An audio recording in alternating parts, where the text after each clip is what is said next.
Olá pessoal, bem-vindos a mais um De Frente com o Analista. Meu nome é Vitor Souza, sou analista responsável pela cobertura de setores de petróleo e gás, energia elétrica e saneamento básico.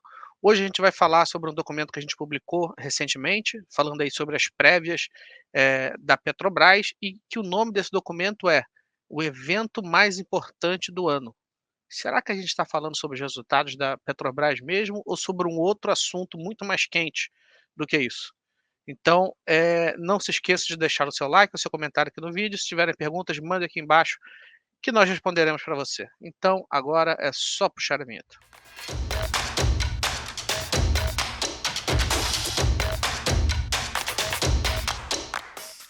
Então vamos lá. O nome do documento é o evento mais importante do ano. Então eu peço que vocês leiam o documento, para que vocês leiam o documento, porque vocês vão ver que existe uma pegadinha aí nesse documento. Porque eu falo aqui da prévia, né, do resultado do terceiro trimestre de 2023. Mas eu deixo claro que o evento mais importante do ano não é o resultado do terceiro trimestre de 2023. Então, esse documento aqui, ele, na realidade, tem duas partes. Tá? Então, eu espero que vocês leiam essas duas partes. Eu vou apresentá-la aqui para vocês e eu quero que vocês entendam aqui qual é a grande questão a ser discutida. Então, aqui, ó, a primeira parte do documento, o que a gente fala? Né? A gente fala aqui que a gente acredita que a Petrobras vai apresentar resultados sólidos, porque, afinal de contas, os relatórios de produção apresentados ao longo do trimestre foram muito positivos, né? A empresa está rampando bem aí a produção de petróleo, e também o próprio preço do Brent ficou ali na casa dos $85 ao longo do trimestre, acima do que a gente tem como premissa de preço do Brent. Então vocês vão perceber que a gente tem até números mais conservadores do que aqueles estimados pelos consensos, tá? Então aqui, ó, tá aqui os números que a gente tem. A Petrobras deve publicar seus resultados no dia 9.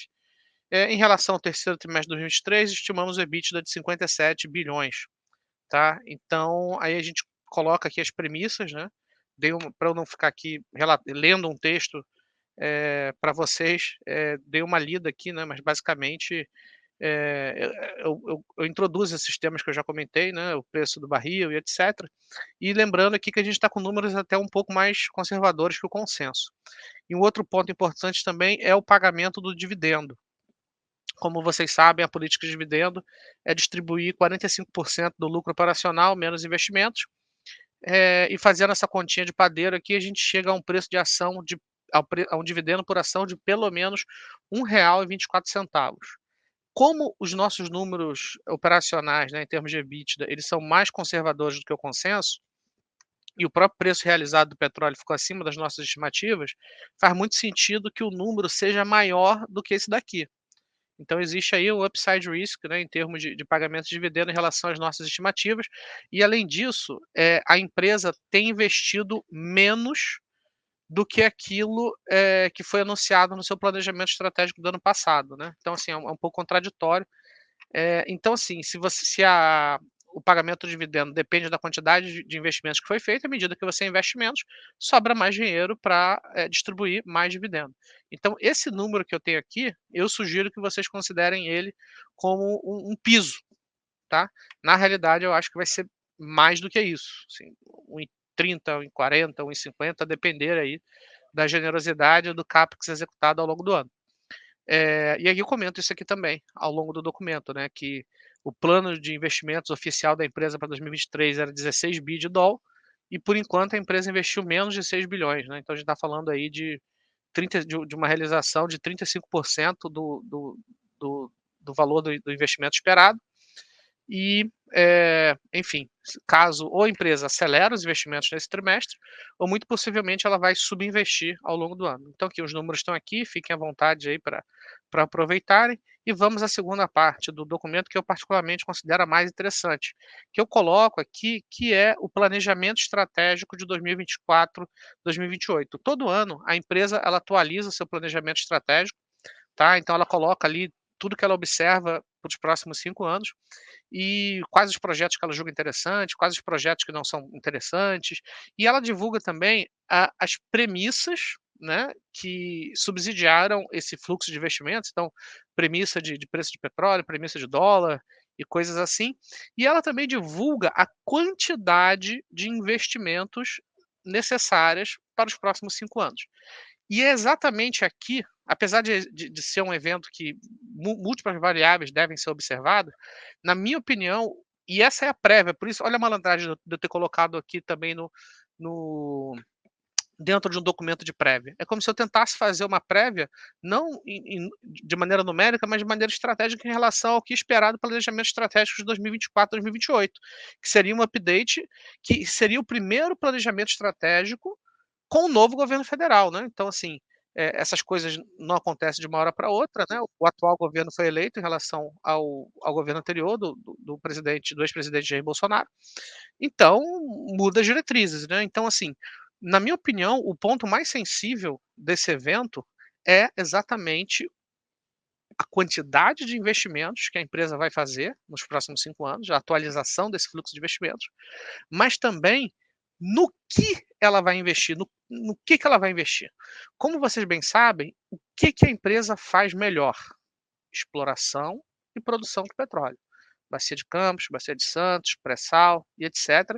E, mais recentemente, a margem equatorial, que aparenta ser uma fronteira exploratória muitíssimo interessante e que eu tenho grandes expectativas.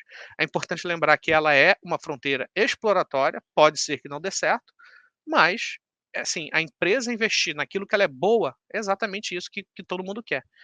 Então o que eu coloco aqui ao longo do documento é o seguinte, eh, se você focar simplesmente no resultado trimestral, à medida que o papel já andou 70, 80% desde o início do ano, e eu errei essa movimentação, como vocês sabem bem, eu acho um erro você tomar qualquer decisão de investimento baseado somente no resultado trimestral, porque eu acho muito difícil que a empresa vá vir a apresentar números decepcionantes. Mas o que pode verdadeiramente mudar a tese é exatamente esse planejamento estratégico, porque como vocês bem sabem, o governo está desde o início do ano falando uma série de coisas. Não, vamos investir em eólicos offshore, vamos investir na Venezuela, vamos investir na Bolívia, vamos investir, vamos recomprar refinarias. Então, assim, uma série de ideias que eu particularmente julgo ruim, que a gente vai ver nesse plano de negócios se materializando ou não, tá. E eu acho que é esse o ponto. Então aqui eu coloco, né, o que que é observado? É o volume de investimentos, que hoje está em 78 bi. Quando você multiplica isso por 78 bi, isso dá um valor de praticamente o próprio patrimônio líquido da empresa, ou seja, tudo que a empresa, eh, colocou dentro do seu patrimônio nos últimos 60 anos, a Petrobras vai investir nos próximos 5, praticamente o seu valor patrimonial contábil, né. Então, assim, não é um investimento pequeno. Então, assim, eu sempre julguei esse plano de negócios razoavelmente apropriado.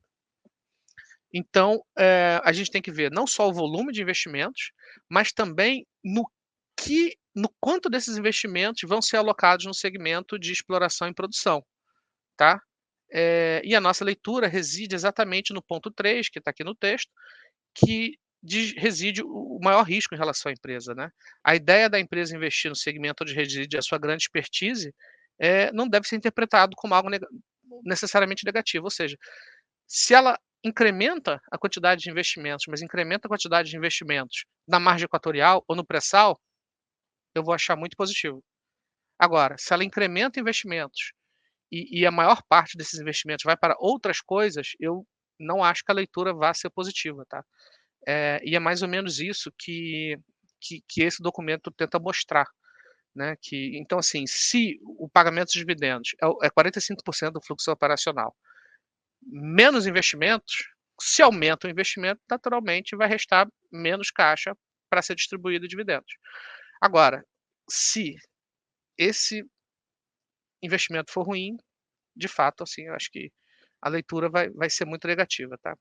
Então eu fiz aqui o desenho de todas as premissas que o mercado opera hoje, né, então, assim, tem aqui o fluxo de investimentos, mostrando que 83% desse fluxo atual é alocado no segmento de exploração e produção. Então, assim, se essa média cair para 70, 60, vai ser bem complicado, porque isso tende, na minha opinião, a prejudicar a geração de valor da empresa de longo prazo, tá bom?